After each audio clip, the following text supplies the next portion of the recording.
Na aula de hoje, nós vamos conversar sobre a dimensão discursiva da linguagem. Uma vez que nós, quando falamos, escrevemos, nós sempre usamos a linguagem com alguma intenção, seja para convencer, seja para comover, seja para transmitir nossas ideias e emoções. Então, vamos observar que elementos participam da comunicação e qual é a função que a linguagem tem em determinadas situações discursivas.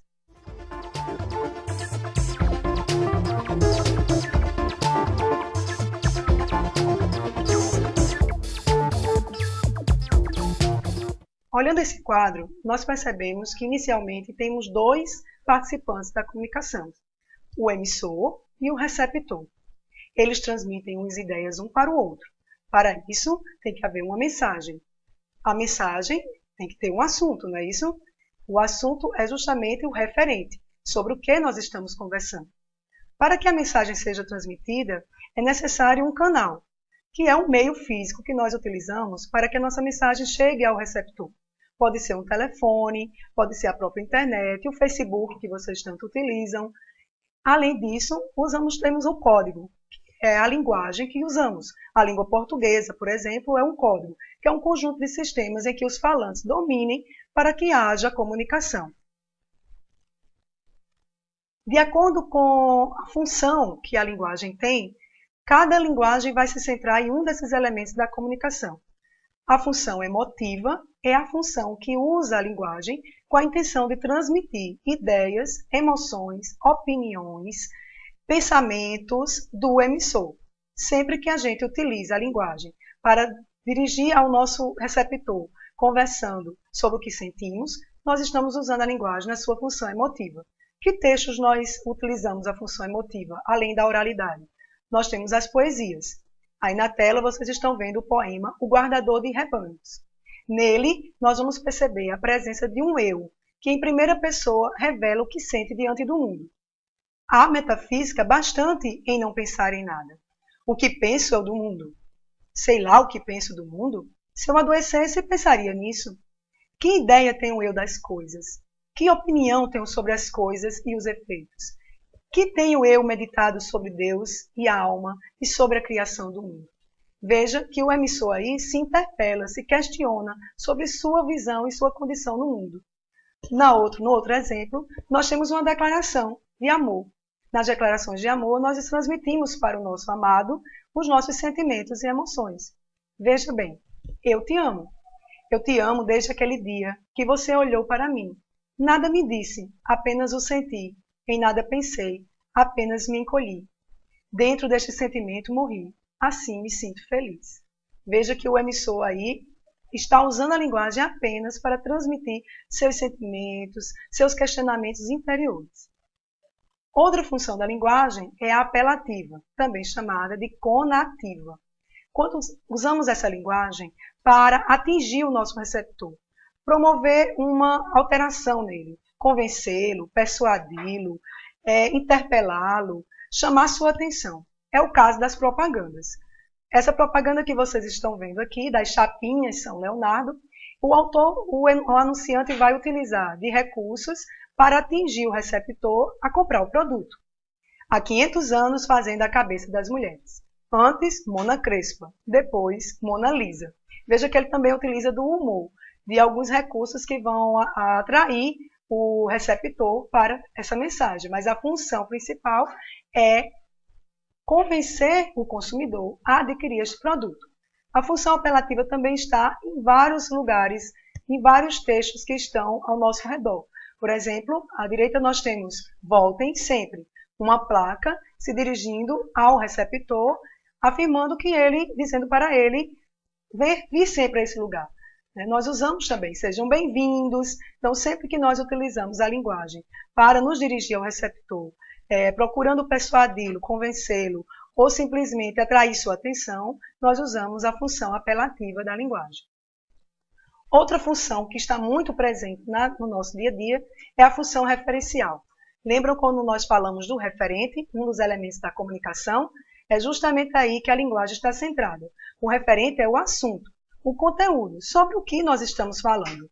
Então, a função referencial é quando nós usamos a linguagem para transmitir informações, para nos voltar para informar o leitor e é centrada no assunto. A linguagem será clara, objetiva, direta, apenas transmitindo dados concretos da realidade. Nós temos dois exemplos. O exemplo de uma notícia do jornal. O Brasil é o segundo ou o terceiro no Twitter. Então, essa informação vai ser veiculada numa revista em que há uma entrevista falando sobre esse assunto. Então, nós temos a função referencial. O outro exemplo, nós temos uma placa indicando para o receptor por onde ele deve sair, a saída, orientando o receptor. Então, nesses dois casos, a linguagem está centrada na transmissão de informações, na transmissão de dados concretos da realidade. Uma outra função muito comum é a função fática. Quando nós falamos nos elementos da comunicação, falamos do canal. O canal é o meio físico que utilizamos para transmitir nossa mensagem. A função fática está centrada justamente no canal. É quando nós usamos a linguagem para iniciar uma conversa. Alô? Oi, tudo bom? Ou usamos a linguagem para dar continuidade à conversa. A conversa está indo meio devagar e você usa uma pergunta, diz alguma coisa para que o receptor continue aquela conversa. Ou para simplesmente encerrar. Você está no telefone, precisa desligar e vai dizer, agora eu tenho que ir embora, tchau. É a função fática. A função fática também é quando nós testamos o canal de comunicação. Por exemplo, a moça está ao telefone. Quando nós atendemos o telefone, nós dizemos alô. Esse alô, apesar da gente não pensar nisso, é uma forma de testar o canal, para ver se o outro está entendendo a mensagem que eu quero transmitir. O plim-plim da Globo também é um exemplo de função fática, uma vez que quando ele faz o plim-plim, ele está justamente iniciando um contato, uma comunicação com o receptor. Outra função bastante comum nos textos artísticos é a função poética, só que ela não está restrita aos textos artísticos, à literatura, nem à poesia. A função poética é quando nós usamos a linguagem com a intenção de trabalhar essa própria mensagem. Nós não estamos preocupados somente com a transmissão da ideia, mas também de como vamos transmitir essa ideia. Se é a um modo criativo, com uma linguagem mais figurada, com imagens que atraiam, uma linguagem mais atraente, em que o autor também vai usar as palavras, jogos de palavras, trocadilhos, humor, ironia, metáforas. Então, a função poética é quando o emissor usa a linguagem de uma forma mais bela, buscando a beleza, os efeitos que essa linguagem pode proporcionar. É o caso do poema de Milor Fernandes, que eu coloco aqui no slide. Veja um exemplo. Era um homem bem vestido, foi beber no botequim. Bebeu muito, bebeu tanto, que saiu de lá assim. Observe que o que saiu de lá assim, as letras estão trocadas, estão meio emboloadas, representando justamente a forma do andar de quem está embriagado. Então, o autor não disse só a informação que ele saiu, estava bêbado e saiu assim. A linguagem também trabalhou as palavras de modo a dar para o leitor a visualidade de como era o movimento dos passos desse rapaz.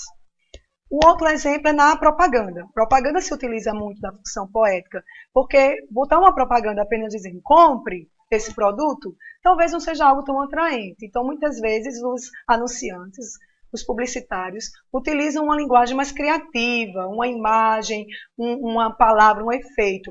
É o caso da propaganda aqui que eu coloco. Você compartilharia uma dentadura? Então, não compartilhe a sua senha.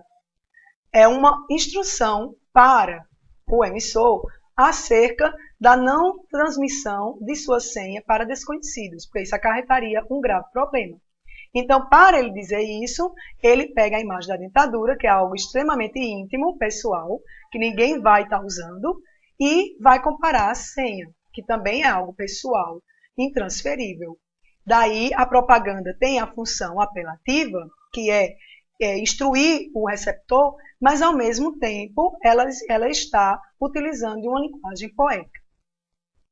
A função metalinguística já é uma função muito comum nas artes. O cinema, o teatro, a literatura e outras expressões artísticas se utilizam muito da função metalinguística. Quando falamos lá no código, que é o sistema organizado que os falantes usam para se comunicar, pois bem, a função metalinguística é quando nós centramos a linguagem no código, isto é a linguagem falando da própria linguagem. Por exemplo, o dicionário. Veja um rapaz com um livro na mão, com uma lupa, em vez de tentando descobrir o sentido das palavras. Um dicionário é justamente isso. Nós vamos lá consultá-lo para saber o significado de uma palavra, da nossa língua, por exemplo. Só que o significado dela está sendo dado com outras palavras da língua portuguesa. Daí é metalinguagem, porque nós usamos a linguagem para falar da própria linguagem. O exemplo do pintor, ele está fazendo um autorretrato.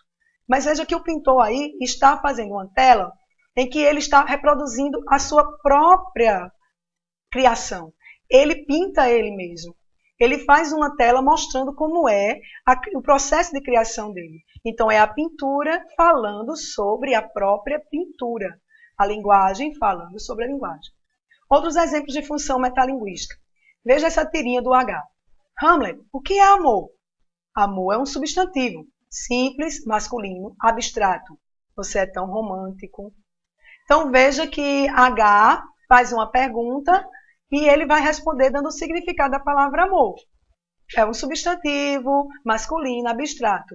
Então, ele está usando a função metalinguística porque ele está explicando o código utilizando o próprio código, isto é, explicando a língua portuguesa se utilizando da própria língua portuguesa.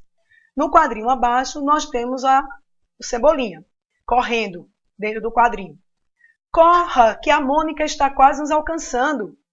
Ué, por que você parou, Cebolinha? Quem foi o engraçadinho que escreveu o fim do quadrinho ao lado? Então veja que no quadrinho do meio, Cebolinha é interrompido na sua corrida.